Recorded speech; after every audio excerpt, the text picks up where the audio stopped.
하나님을 뜻을 아는 방법은 여러 가지가 있습니다. 기도하고 또 말씀 듣는 가운데 또 상황의 변화를 통해서 또 하나님의 그 섬세한 성령의 음성을 듣들음으로써 여러 가지 방법이 있는데, 또 한 방법 중에 하나가 뭐냐니까 자기에게 아주 중요한 관계에 있는 사람, 특히 상관이나 이런 사람, 형성된 이 관계 형성된 사람들의 그 의중을 이렇게 통해서 하나님의 뜻을 확인을 하게 됩니다. 윗사람의 그리고 나에게 그 절대적인 힘을 가지고 있는 사람들의 그 본심을 확인하는 것이 의외로 쉽지가 않습니다. 경쟁 관계도 되기도 하고 또 협력 관계도 되고 이렇게 했지만, 왜냐하니까 윗사람들도 체면이기 때문에 본심을 쉽게 드러내지 못해요. 왜냐하니까 자기 속을 드러내면 나중에 이게 전부 다 비판거리로 돌아온다는 것을 알기 때문이죠. 알아서 밑에 사람이 나가준다든지 슬슬 끼워주고 이렇게 하면 되겠는데, 그렇게 하기에는 또 희생이 너무 큽니다. 이런 것이 많기 때문에 또 이게 선뜻 행동으로 할 수도 없습니다.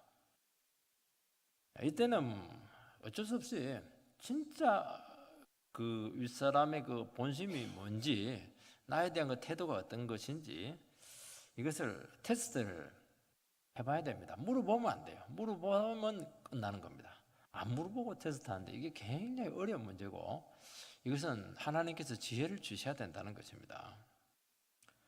그런데 어떤 변수를 가지고 이렇게 탁 접근을 했는데 별것 아닌 것으로 막 너무 화를 낸다든지, 막 생각 이상으로 심하게 의심을 한다든지, 막 잡아먹을 듯이 죽이려고 든다든지 이렇게 하면은 어느 정도 확인이 되는 겁니다. 알아요. 이 사람하고는 같이 못 가겠구나 하는 안에 성령의 그 확신이 들게 되는 겁니다.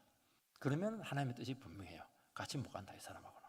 영원히 같이 못 간다. 이 사람이 바뀌든지 바뀔 일은 전혀 없죠. 바뀔 가능성이 전혀 없는 겁니다. 그러면 이제 떠나야 되는 것입니다.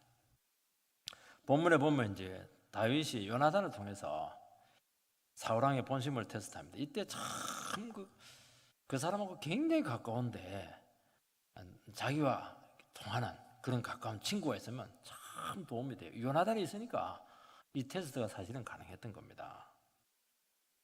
근데 요나단을 통해서 사울왕의 그 본심을 테스트해 보니까 함께 갈 수 없다 하는 것이 드러나게 되었죠. 이때부터 다윗의 인생은 새로운 국면을 맞게 됩니다. 다윗은 도망자, 사울은 추격자. 한 번씩 그 영화 같은 때 보면은 인간 사냥 게임이 나와요. 한쪽은 계속 쫓기고 짐승처럼, 한쪽은 계속 총 들고 쫓아오고. 살벌하지 않겠습니까? 그걸 몇 년 했느냐? 13년을 다윗이 쫓겨다닙니다. 결과는 어떻게 됐느냐? 결과는 하나님을 의지했던 다윗은 놀랍게 성화되어서 승리자가 되고, 하나님을 거역했던 사울은 철저히 파괴되어서 그냥 버림받아서 자살합니다. 이거 보면 어떤 상태였든지 간에 하나님을 의지한 이게 얼마나 중요한가 하는 것을 알게 됩니다. 장발장을 보면은 자베르라고 하는 형사가 막 계속 쫓아와요. 근데 참 놀란 것은 뭐냐니까, 이 변화된 이 장발장이 어떻게 하냐니까 그 완전히 도가내던 집니다. 이제 꼼짝없이 잡히면 다시 감옥에 들어가면 가중 처벌이죠. 그런데 그때마다 장발장이 뭘 하냐니까 노란 선행을 합니다. 사랑을 해요. 순수한 사랑을 합니다. 그래서 싹 넘어가요. 참 그거 보면 나중에 자베르가 무슨 고백을 하냐니까, 저놈 인간 이해하지 못하겠다 그러면서 자기 스스로 자살해요. 그리고 장발장은 아주 멋있게 회복되는 것을 알 수 있습니다. 비슷하게 연관되는지는 모르겠습니다. 그러니까 하나님을 의지하고 하나님 한 번 바라보고, 아주 쫓기는 도망자의 신세일지라도 하나님은 거기서 너무 놀라운 일을 한다는 것을 우리는 다윗의 인생을 통해서 알 수가 있는 것입니다.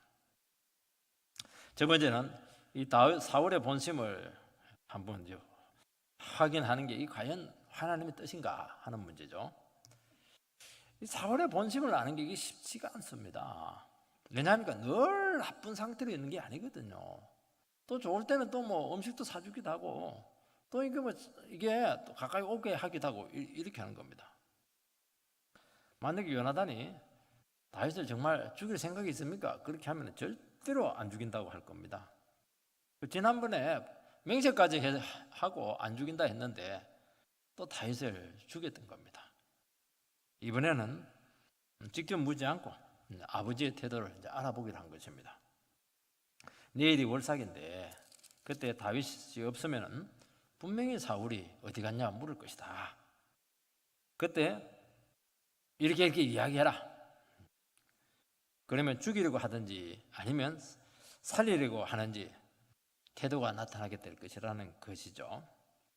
그리고 월삭 제사 후에 식탁에 그 다윗의 자리가 비었을 때 가만히 있으면은 괜찮다.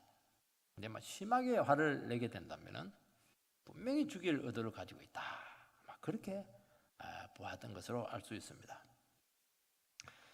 전에 요나단의 이 방법을 좀 쓴 적이 있습니다. 사무엘상 14장에 보면은 블레셋하고 이스라엘하고 이렇게 전쟁을 하기 전에 가운데 협곡을 사이에 두고 양 진영의 소강 상태로 있었던 것을 우리는 아마 기억을 하게 될 것입니다.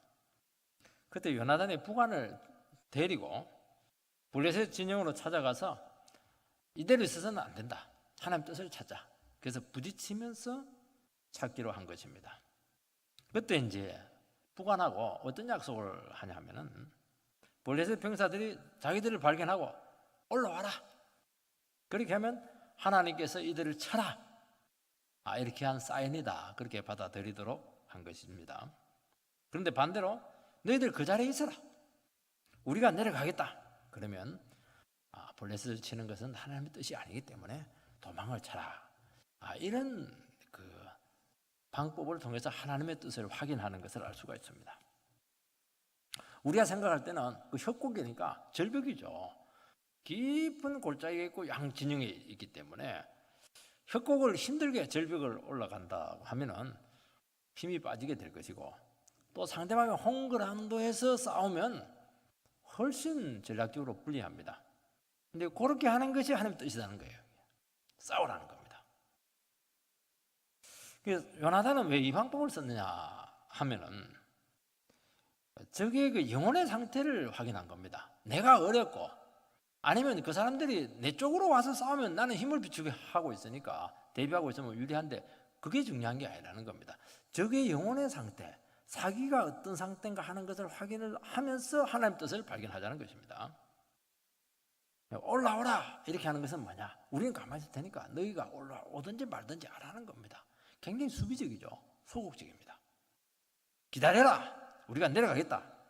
대단히 적극적인 자세를 하는 겁니다. 그러니까 이것은 영적인 싸움을 잘 보여주는 한 사건인데 영혼의 상태가 결정적이다 하는 것을 말씀하고 있는 것입니다. 영혼이 깨있고 살아있으면 상황이 불리하고 지쳐있고 너무 힘들고 이런 게 결정적이지 않다는 겁니다. 영적인 싸움에 있어서 하나님의 뜻은 영혼의 상태에서 결정이 난다는 것을 말씀하고 있는 것입니다.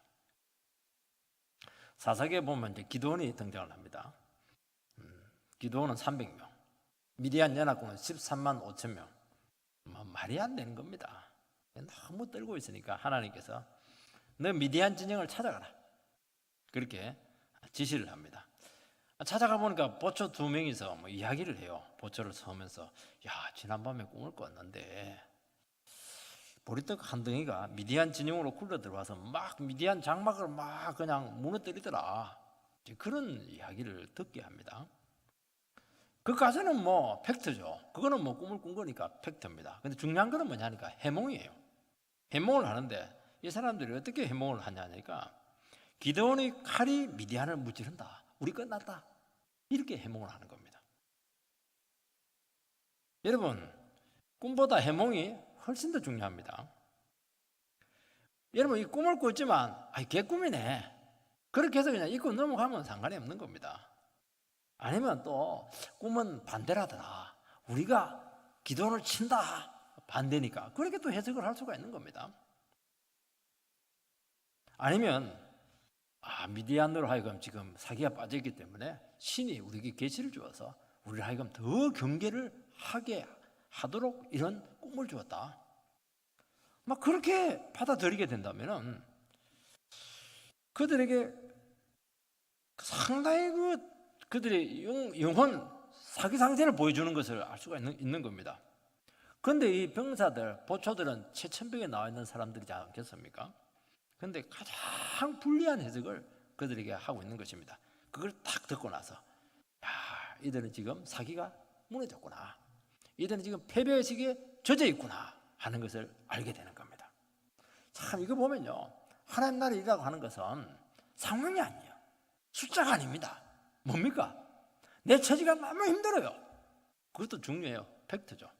그러나 그것보다 훨씬 더 중요한 게 그 어렵고 힘든 처지에서 나의 영성이 뭐냐? 나의 영혼의 상태가 어떠냐? 내 영혼이 살아있느냐? 죽어있느냐? 이게 결정적이라는 겁니다. 이 영적인 싸움에서 이게 하나님의 뜻이라는 거예요. 우리는 하나님의 뜻이 가만히 있는데 완전히 이불 속에 들어가가지고 침체돼가지고 자기의 문에 빠져있고 그거는 하나님의 뜻이 아니라는 것이죠. 데살로니가 5장에 보면 뭐라고 되어 있습니까? 항상 기도하라 쉬지 말고 항상 기뻐라 쉬지 말고 기도하라 범사에 감사하라 이것이 너희를 부르신 하나님의 뜻이니라. 기뻐하고 기도하고 감사하는 이유가 뭡니까? 너희 영성을 회복시키라는 거예요. 깨어있으라는 겁니다. 깰지어다 깨어있으라는 겁니다. 그럼 그게 하나님의 뜻이라는 겁니다. 깨어있으면 다 된다는 겁니다. 이게 뭐냐니까 지금 하나님의 뜻을 확인하는 아주 중요한 방법이라는 것을 알 수가 있습니다. 우리가 살아갈 때 이런 경우가 참 많아요. 실패하고 무너지고 상황이 점점 어려워집니다. 이때 약간의 변수가 생깁니다. 불길한 말을 듣는다든지 또 꿈을 꿨는데 아주 불길한 꿈을 꾼다든지 이해할 수 없는 일들이 하나씩 생기고 그럴 때가 참 있습니다. 작은 변수들이 나타난 겁니다. 이때 어떻게 해야 되느냐? 이때 우리가 어떤 반응을 보이는가 하는 것이 하나님의 뜻입니다. 여러분 이때 안 된다고 그러고 부정적인 반응을 보이고 하고 믿음 없는 반응을 보이면 믿음대로 되는 겁니다. 안 됩니다. 그거는. 그런데 그런 불리한 조건이지만은 아니다. 하나님께서 내가 정신 차려고 한다. 그래서 우리 이때 하나님 찬양하자. 이때 더 기도하고 예배드리자. 믿음으로 반응하면 그 믿음대로 되는 것입니다. 하나님의 뜻은 그렇게 나타나는 겁니다. 우리는 하나님은 로봇처럼 우리를 이끌어간다. 그게 개목걸이 잡고 끌고 가는 게 아닙니다. 우리의 동의 가운데 우리의 믿음의 반응을 통해서 하나님께서 역사하신다는 것을 꼭 믿으시기 바랍니다. 그게 믿음대로 되는 거예요. 그게 어렵고 힘들 때 내가 무슨 말 하는가, 어떤 반응을 보이는가, 이게 결정적으로 중요한 것입니다. 안 해온 사람 누가 있어요? 힘든 경우 참 많거든요. 그때 막 비관하고 이렇게 하면 우리 식으로 말하면 죽도 밥도 안 되는 겁니다. 이때 이 상황이 어렵지만 이때 정말 우리가 힘을 내야 될 때다. 기도해야 될 때다. 깨어 있어야 될 때다. 그러면 어둡고 힘들수록 더 능력이 나타납니다. 더 하나님의 뜻이 분명히 나타난다고 말씀하고 있는 것입니다. 다윗과 요나단의 그 올삭 식사 테스트를 통해서 사울의 영혼의 상태를 이제 확인을 하게 된 것입니다. 만약에 사울 왕을 그 테스트를 했을 때 이 사람에게 조금이라도 영혼이 살아있다든지 뭔가 긍정적인 부분이 있다든지 깨어있다든지 아니면 하나님 말씀을 사랑한다든지 하나님의 섭리에 대한 조금이라도 흔적이 보인다든지 사랑의 온기를 조금이라도 느낄 수만 있다면 어떻게 하겠습니까? 절대로 도망가죠. 기꺼이 가까이 올 겁니다. 그리고 왕이 부족해요. 지금 병적으로도 굉장히 안 좋은 반응들을 지금 많이 보이고 있지만은 그거는 얼마든지 도와서 감수하겠다. 그런 자세를 지금 가지고 있는 겁니다. 다윗 같은 경우에. 그런데 영혼이 완전히 망가져 있다면은 방법이 없다는 것이죠. 왜냐하면 인간의 영혼의 상태는 절대로 속일 수가 없습니다. 그래서 그걸 한번 확인을 하겠다는 겁니다. 다른 거 확인하지 말로 이제 안 된다는 겁니다. 하나님은 우리에게 일어나는 모든 일에 대해서 반드시 그 뜻을 나타내십니다. 이것을 믿는 것이 얼마나 중요한지 모릅니다. 우리가 보지 못하고 있을 뿐이죠. 그래서 하나님께서는 어떻게 하든지 그 뜻을 우리로 하여금 알게 하기를 원하시고 보여주신다는 것을 기억하시기 바랍니다. 이것을 믿어야 이 모든 상황을 주장하시는 분이 하나님이시라는 것을 알게 되고 두렵지가 않아요. 하나님 분명히 이 어려운 상황 가운데서도 하나님 뜻을 나에게 분명히 보여주신다고 했다. 뜻을 보여준다는 그 믿음 자체가 뭐냐니까 하나님이 지금 이 상황을 지금 붙들고 있다는 것을 고백하는 것이기 때문에 그렇다는 것입니다. 그리고 분명한 뜻이 나타나게 되면은 반대가 있어도 결국에는 해나갑니다. 반대하는 사람도 설득을 해나가서 주의 뜻을 이루어 드리게 된다는 것입니다. 근데 오늘 본문처럼 그 뜻을 알 수 없을 때는 어떻게 해야 되느냐? 그때는 이제 기도하면서 지혜를 구해야 되는 것입니다. 내가 결정하지 말고 하나님께서 이 문제를 어떻게 결정할 것인가? 그래서 사울왕의 그 상대방의 그 말을 통해서 태도를 통해서 한번 확인을 해보겠다는 것이죠. 어떤 경우는 상황의 변화를 통해서 확인하기도 하고 또 말씀을 듣는 중에 또 우리가 뜻을 확인하기도 하고 직접 기도로 물어서 확인할 수도 있습니다.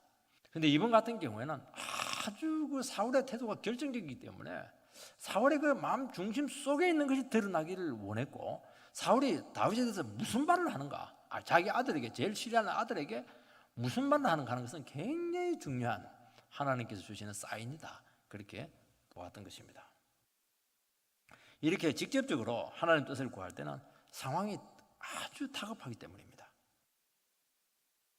여러분 인생에 중요한 결정을 해야 되거나 고비의 순간에는 바로 이렇게 구체적이고 집중적으로 하나님의 뜻을 물어야 되는 것입니다. 그래서 아주 지금이 내 인생에 아주 중요한 시기다 이렇게 할 때는 어떻게 해야 되느냐? 딱 그냥 금식을 하든지 40일 작정 기도로 들어가든지 그렇게 하시기 바랍니다. 그러면요 진짜 하나님 대부분 뜻이 다 나타나요. 참 것이 이제 40일 넘기는 거 거의 보지 못했어요. 어떤 경우에는 아침에 기도했는데 저녁에 하나님께서 가르쳐 줍니다. 대부분 일주일 전에만 다 드러나요. 40일 기도했는데 하나님께서 기도만 들어주는 게 아니고 그 문제가 해결된 경우가 참 많습니다. 그래서 여러분들이 어떤 상황과 어려운 가운데 있더라도 다윗 같은 경우는 딱 이틀 만에 하나님 뜻이 드러나지 않았습니까? 반드시 하나님께서는 우리에게 말씀하시고 하나님의 뜻을 드러내신다는 것을 알고 기도하시고 물으시고 적극적으로 주의 뜻을 찾으시기 바랍니다. 세월이 악하니라 주의 뜻이 무엇인가 분별하라 에베소서에 말씀했거든요. 세월이 악하다고 하는 것은 급하다는 겁니다. 지금 세월은 기다려주지 않아요. 그때 적극적으로 주의 뜻을 찾아서 주의 선한 뜻을 이루어 드리도록 해라. 그렇게 우리로 하여금 삶의 긴박감을 주고 있다고 말씀하고 있습니다. 두 번째는 드러난 이 사울의 본심이 무엇이냐 하는 것입니다. 오늘 본문에 보면은 월삭에서 왕의 식탁 장면이 나옵니다. 왕은 이제 벽 끝에 자리에 앉아 있고 여러 용사들이 앉아서 식사를 하는데 다윗의 자리는 이제 비어 있습니다. 26절 보면 그러나 그날에는 사울이 아무 말도 하지 아니하였으니 이는 생각하기를 그에게 무슨 사고가 있어서 부정한가 보다 정령이 부정한가 보다 하였음이더니 전날 사울이 아무 말이 없이 그냥 넘어갑니다. 사고가 났나 부정을 탔나 그리고 스스로 마음속으로 판단합니다. 부정하다고 하는 것은 월삭은 예배니까 이 시신을 만졌다든지 초상집을 갔다 왔다든지 아니 피를 보았다든지 하는 경우는 부정하기 때문에 참석할 수가 없습니다. 그래서 정결의식을 하루 만에 하고 나서 그 다음 날은 또 참석할 수가 있습니다. 여기 정령이 부정한가 보다 자기 속으로 생각을 하는 겁니다. 야, 다윗이 정말 부정해서 참석하지 못했구나 애써 자기 자신에게 설득을 하는 겁니다. 여러분 사람을 의심을 하고 또 열등감이 있거나 또 감정이 좋지 못하면은 이런 현상을 많이 합니다. 자기 안에서 애써서 그 사람에 대해서 설득을 자꾸 해요. 이럴 것이다, 저럴 것이야, 이유를 자꾸 갖다 대고 알리바이를 자꾸 만들어내고 그렇게 한다는 것입니다. 그래서 사람과의 관계가 참 하나님 우리 영혼의 상태를 알 수 있는 아주 좋은 기회가 됩니다. 여러분, 사람과의 바른 관계는 뭐냐? 자연스러워야 돼요. 있는 모습 그대로 이렇게 서로를 통할 수 있어야 된다는 것입니다. 저 사람의 해석을 해야 되고 자꾸 고민을 하게 만들고 저 속에 뭐가 있는지 막 그냥 크레물린 것 같고 이렇게 하는 것은 우리로 하여금 마음속에 굉장히 애쓰게 하는 겁니다. 그런 상대방이 그런 것이고, 오늘 이 본문 같은 경우에는 다윗은 문제가 없는데 사울이 문제가 있는 경우에 자기 스스로 그 사람은 문제가 없는데 본인이 상태가 안 좋으니까 자꾸 애써서 해석을 하고 나름대로 알리바이를 만들고 나름대로 게싱을 하고 이렇게 한다는 것입니다. 그리고 상태가 안 좋으면 자꾸 어색해집니다. 그리고 이해가 안 되는 것이 자꾸 많아지게 되고 마음이 편치가 않고 그렇게 된다는 겁니다. 이것은 그 사람과의 관계도 문제있지만 사실은 자기 자신의 영혼의 상태가 좋지 않은 것입니다. 이번 경우에는 사울에게 문제가 있었습니다. 왜냐하니까 사울이 하나님께 불순종해서 지금 영적인 상태가 너무 좋지 못해요. 하나님 전혀 은혜를 주지 않았습니다. 그래서 이 사람과의 관계의 문제의 근원을 이렇게 따지고 들어가면 결국에는 하나님과의 관계에서 왔다는 것을 알게 됩니다. 그리고 먼저 하나님과의 관계를 정리를 해야 되는 것입니다. 그래서 다른 사람의 문제가 아니고 내가 저 사람이 왜 이렇게 오늘따라 이렇게 보기 싫을까? 그 아내가 오늘따라 이렇게 그냥 꼴보기 싫을까? 저 말하는 거 투도 저거 그 입도 저거 참 보기 싫을까? 그렇게 할 때 어떻게 되느냐? 그 입 다물라고 그렇게 할 게 아니고 내가 하나님 앞에 쫙 나가서 왜 저렇게 보기 싫을까? 점검하라는 겁니다. 그러면 분명히 하나님께서 네 마음의 상태가 좋지 못하다는 것을 진단을 해주신다는 것입니다. 그래서 인정할 것은 인정하고 잘못한 것은 회개를 하고 오해는 풀고 미움은 사랑으로 바꾸고 이것이 정답인 것입니다. 이것이 안 되면 어떻게 되느냐? 나는 문제가 없고 상대방이 계속 문제가 있는 것이고 계속 부딪히게 되고 감정의 골은 깊어지게 되고 결국에는 함께 할 수 없는 원수 관계가 되는 것입니다. 근데 부부 중에서 원수들 많아요. 서로 부를 때도 이 왼수 막 이렇게 막 부고 이렇게 해요. 그냥 나온 게 아니에요. 나는 문제가 없는데 당신이 문제라는 겁니다. 근데 반대로 하면 되거든요. 내가 문제고 당신은 또 당신 하나님 앞에서 서야 되고 나는 하나님 앞에서 내 자신의 문제를 점검을 하겠다는 겁니다. 그러면 적어도 내 영혼은 지킬 수가 있어요. 나는 상하지 않거든요. 나는 은혜 가운데 머물러 있을 수 있다는 것입니다. 그 얘기하는 겁니다. 만약에 이게 골이 깊어지게 되면 나중에 결론은 뭐냐? 한 사람이 사라져 죽든지 둘 중에 하나밖에 없는 거예요. 그게 문제라는 겁니다. 여러분, 그래서 우리는 다른 사람과의 관계를 통해서 자기 자신의 그 영적인 현 주소를 진단할 수가 있어야 한다는 것입니다. 그래야 뇌를 지킬 수가 있습니다.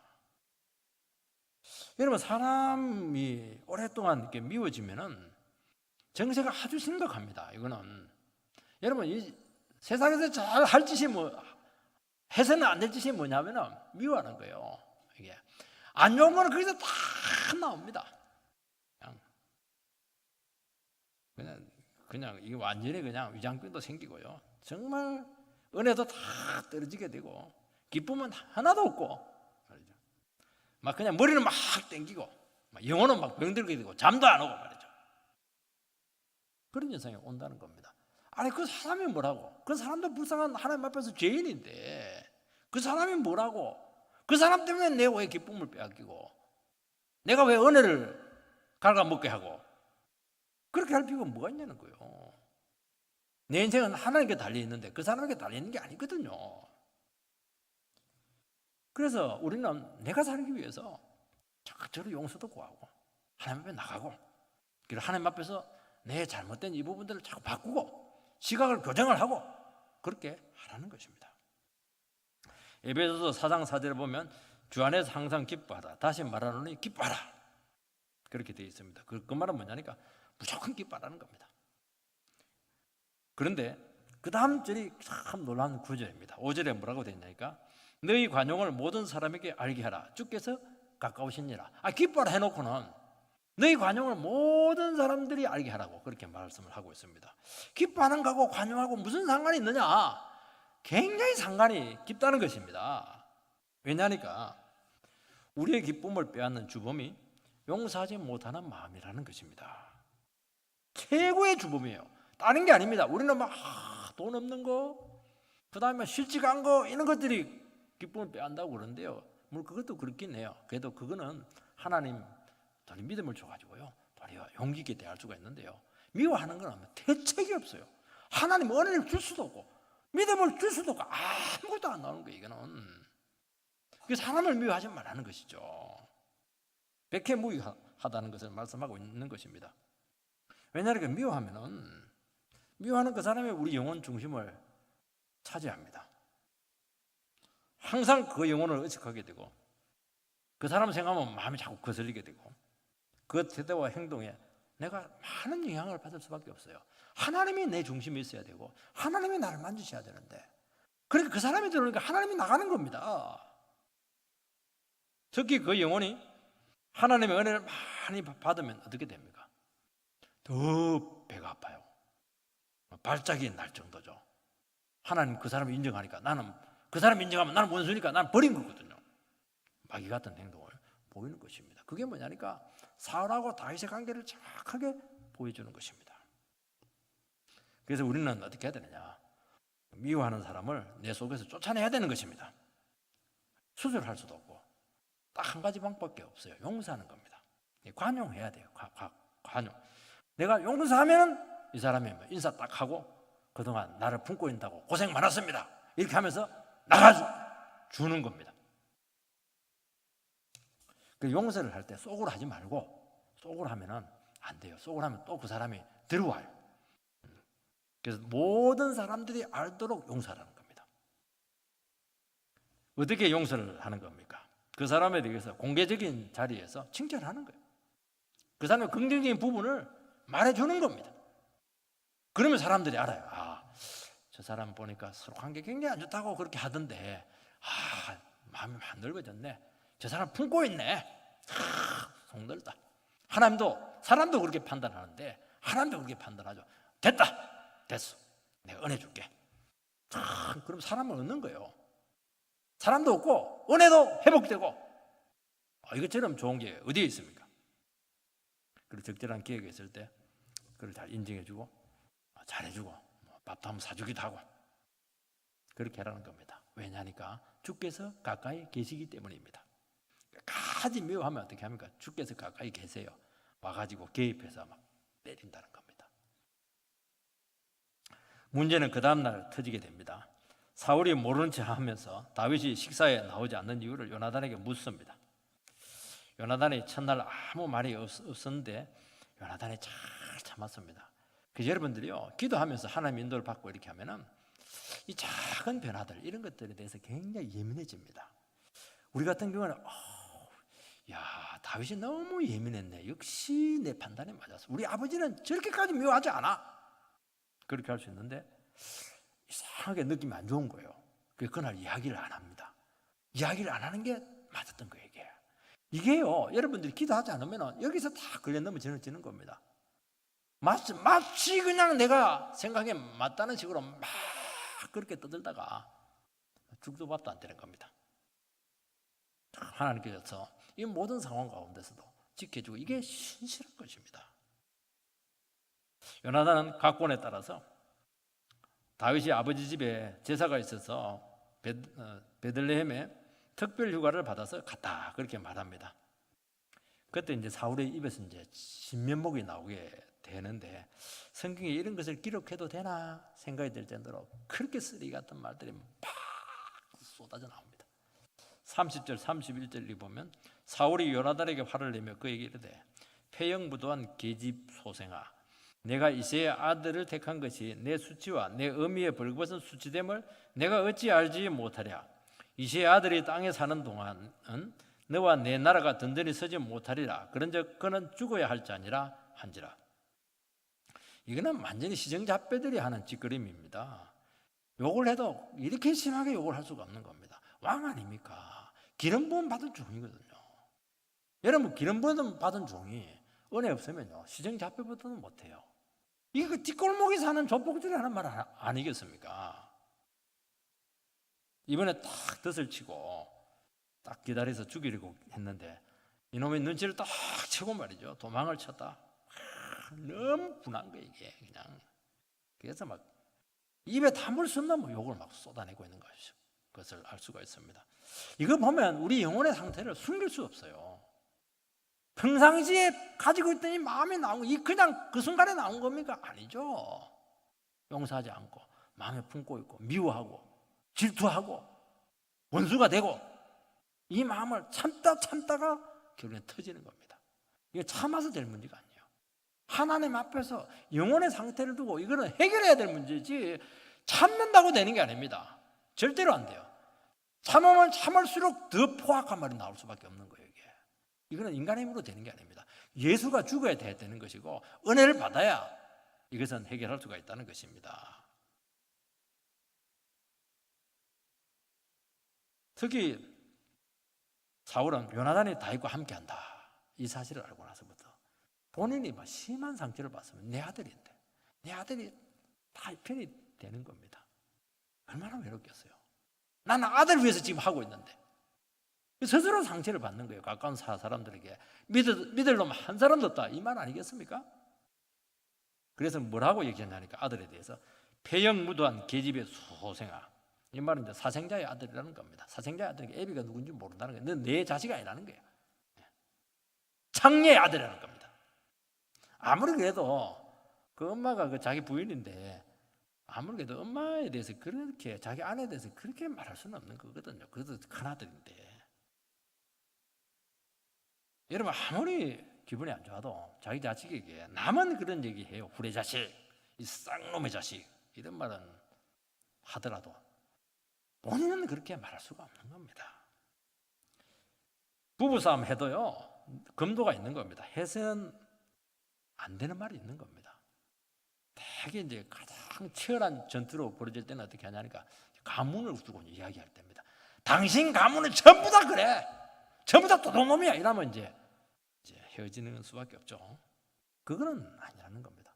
뭘 전부 다 그래요. 기분이 나쁘니까 그렇게 하는 거거든요.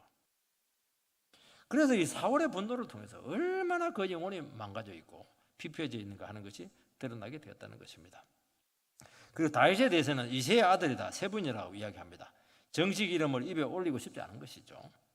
가난한 목동 집안 출신 주제에 내가 잘 해줘가지고 그 사위도 시키고 말이지 군대 장관도 시켜놨다며 이게 말이지 버르장머리가 갖고 이런 식으로 나가는 겁니다.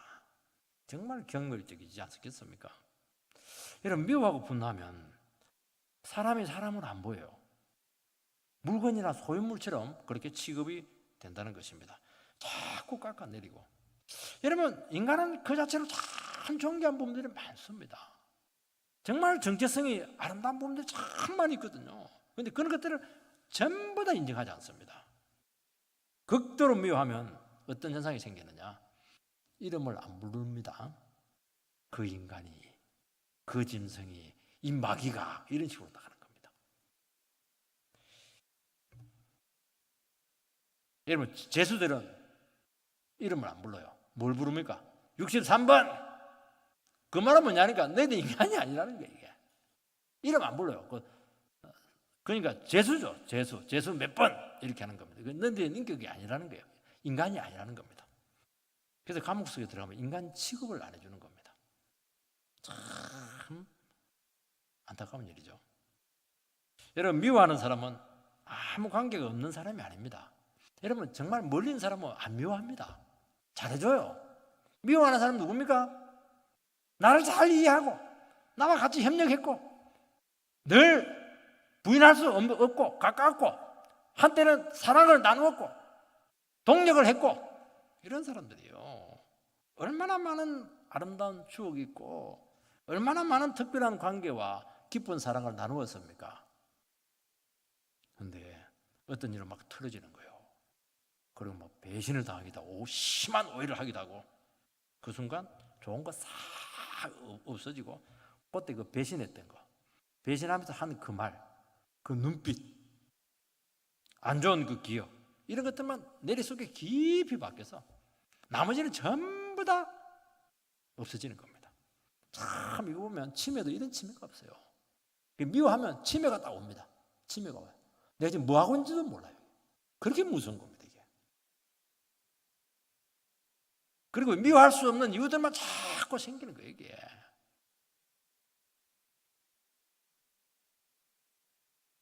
다윗이 얼마나 사울을 많이 도와주었고 이스라엘을 위해서 얼마나 좋은 일을 많이 해주었고 사울이 정신병 들고 이렇게 수금을 타가지고 어떻게 하든지 그 영혼을 마음을 편하게 해주려고 얼마나 애를 많이 썼습니까? 미워하면 원수가 되면 좋았던 것만큼 미워할 수 있다 하는 것을 말씀하고 있는 것입니다.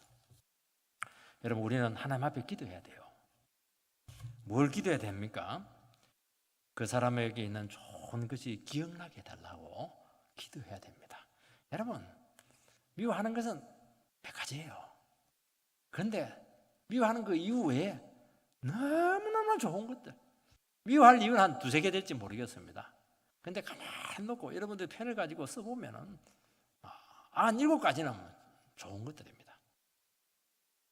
그런데 상대방이 인간 이하의 존재가 되는 정도까지 그렇게 취급을 하면 안 되죠. 적어도 인간 정도까지는 올려놔라는 것입니다. 이게 안 되면 끝까지 깎아내립니다. 너무 미워하는 바람에 객관적으로 우리는 그런 사람들을 만날 때 좀 도와줄 필요는 또 있어요. 객관적으로 좋은 점 한두 가지를 이렇게 이야기를 해주면 참 좋아요. 이거는 누구든지 그 인정하는 그런 것들이거든요. 그래서 도와줘야 됩니다. 왜냐하면 전부 다 나쁜 것이니까. 그래도 심하게 오해하는 그런 부분들에 대해서 한두 가지를 좀 교정을 시켜주면 조금은 사람이 좀 달라져요. 그 하나만 바뀌면 연쇄 반응을 통해서 나머지 부분도 조금 교정이 될 때가 참 많아요. 근데 워낙 미워하는 강도가 심하면은 그렇게 얘기하자면 사람도 싸잡아서 미워합니다. 요나단이 다윗을 두둔하고 있습니다. 그가 죽일 일이 무엇이고 무슨 잘못을 했느냐고. 그러니까 창을 던져버리는 겁니다. 이거는 이제 안 되는 거예요. 그때 요나단은 아버지가 정말 죽이려고 결심했다는 것을 알고 막 화가 나가지고 밥 먹다가 나가버려요. 여러분 자식의 불문율이 뭐냐니까 애비 앞에서 아무리 화가 나도 눈물을 뚝뚝 흘려도 밥은 다 먹고 가야 돼요. 밥 먹다가 숟가락 다 놓고 가는 것은 정말 이거는 자식도 아닙니다. 근데 얼마나 속이 상했던지 밥을 못 먹고 나가는 것입니다. 3절 4절 말씀을 보면 심히 노하여 식탁에서 떠나고 그 달의 둘째 날에는 먹지 아니하였으니 이는 그의 아버지가 다윗을 욕되게 하였으므로 다윗을 위하여 슬픔이었더라. 요나단이 화를 냈지만 아버지께 직접 화내지는 않습니다. 하루 종일 먹지 못합니다. 그리고 깊이 상처를 받습니다. 왜냐하니까 아버지가 다윗을 너무 욕되게 했기 때문인 것입니다. 오해를 해도 너무 심하게 오해를 하고 비난을 해도 너무 심하게 비난을 했기 때문에 그렇다는 것입니다. 미워할 수 있어요. 오해할 수 있습니다. 그러나 정도가 있죠. 정상이 아니라는 것이죠. 마귀에게 씌인 겁니다. 상상을 초월했어요. 그러면서 이해가 되는 거예요. 야, 다윗이 저렇게 힘들었던 이유가 이제 이해가 되기 시작하는 것입니다. 그리고 앞으로 다윗이 아버지로부터 고통당할 걸 생각하니까 그렇게 마음이 슬픈 거예요. 왜냐하면 이 피한다고 안 되거든요. 다윗이 죽기 전까지는 아버지가 가만히 있지 않거든요. 여러분 왜 이런 현상이 왔냐는 것입니다. 이것은 영적인 문제입니다. 단지 원수관계만의 문제가 아니라는 것이죠. 이거는 노선의 문제였습니다. 사울의 미움은 하나님에 대한 대적이었던 것입니다. 그래서 사울의 상태가 거의 마귀 상태까지 갔다는 것을 알 수가 있습니다. 여러분 사울에 대한 하나님의 뜻은 하나님께 허용한 범위 안에까지 왕노릇하다가 다윗에게 물려주는 겁니다. 그거 받아들이면 상관없어요. 근데 그게 싫은 거예요. 이건 내 나라는 것이고 그리고 나를 떠나가지고 내 아들에게 물려주겠다는 것이죠. 그건 욕심이고 집착인 것입니다. 여러분, 교회는 누구의 것도 아니고 다 주님의 것입니다. 자기 소유인 양 생각하면 그때부터 죄를 짓는 것입니다. 그 순간 하나님께 전쟁을 선포하는 것입니다. 지금 사울은 다윗을 상대를 하지만 다윗이 아니죠. 하나님을 겨냥하고 있는 것입니다. 사무엘도 아니라고 그러고, 사랑하는 큰아들도 아버지 그러면 안 된다고 그러고, 자기 딸 미갈도 아버지 왜 내 남편 죽이려고 하냐고 안 된다고 하고, 다 하지 말라고 하는데도 본인은 안 듣는 겁니다. 사울이 직접 죽이려고 했지만 또 성령의 역사를 통해서 또 하나님께서 직접 맡기도 했습니다. 그러면 깨달아야 되는 겁니다. 야, 정말 내가 지금 큰 일을 저지르고 있구나. 전혀 깨닫지 못하고 있는 것입니다. 하나님의 뜻도 없고 분별력도 없고 섭리에 대한 이해도 없고 집착밖에 남지 않았다는 것을 알 수가 있는 것입니다. 다윗이 내 자리를 노리고 있다, 그 생각밖에 안 하는 거예요 지금. 그리고 다윗이 막 나쁜 소문 팍 퍼뜨리고 다닌다. 저놈은 악한 인간이다. 그래서 악한 자의 프레임을 딱 씌우는 겁니다. 그래야 자기가 책임을 면할 수가 있거든요. 참 사람 보면요, 좀 못되게 하려면 이렇게 못되질 수가 있다는 것을 알 수가 있습니다. 그 편을 나눠가지고 나와 같이 똑같이 다윗을 미워하지 않으면 완전히 원수로 만들어버리고 그렇게 한다는 것입니다. 그러면서 사울은 점점 괴물로 바뀌어갑니다. 여러분, 하나님 백성들이에요. 하나님의 사람들이 괴물로 바뀌는 거 얼마든지 있어요. 교회에서 싸울 때 보면, 분쟁하고 싸울 때 보면요, 저 사람은 직분자가 아니에요. 괴물입니다. 괴물. 소리도 막 괴물처럼 지르고요, 생각도 막 거의 괴물처럼 하고요. 왜 그렇습니까? 안에 집착이 있어 그래요. 욕심이 있어 그럽니다.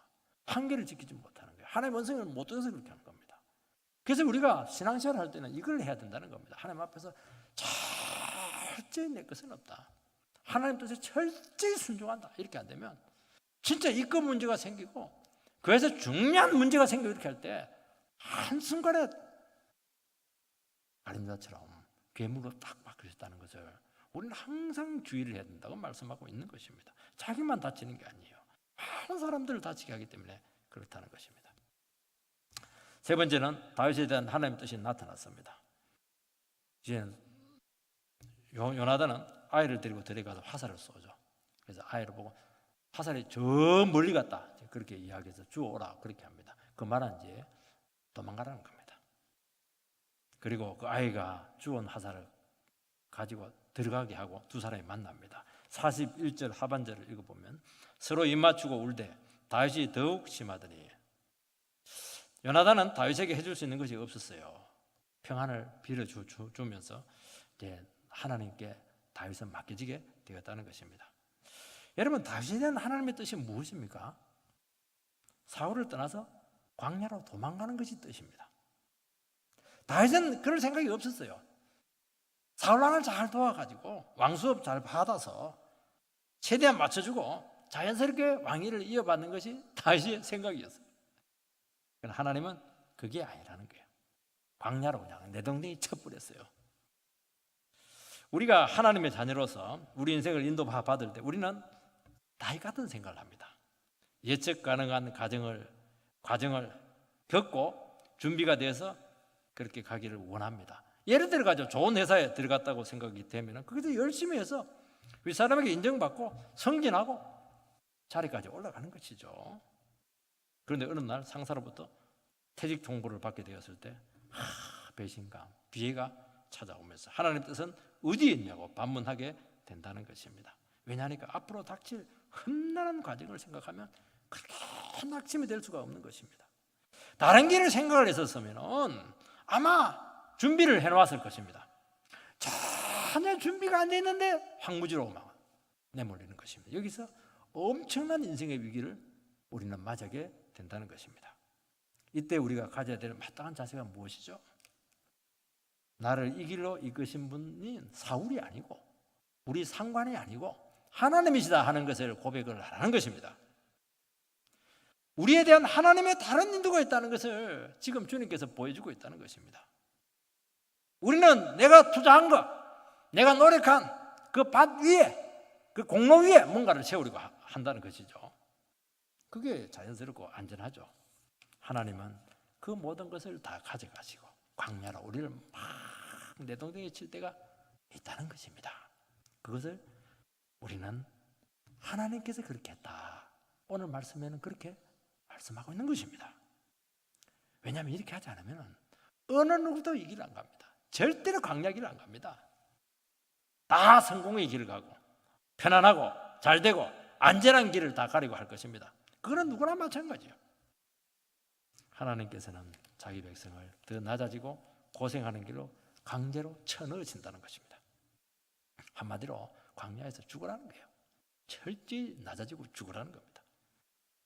하나님께서는 다윗이 왕궁에서 인정받으면서 편안하게 왕수업이나 받고 때가 되면은 자연스럽게 왕이 되고 아이고 참 꿈도 야무지다니 그렇게 하지 않았어요. 그렇게 한다고 해서 이스라엘 왕으로 준비되는 게 아니에요.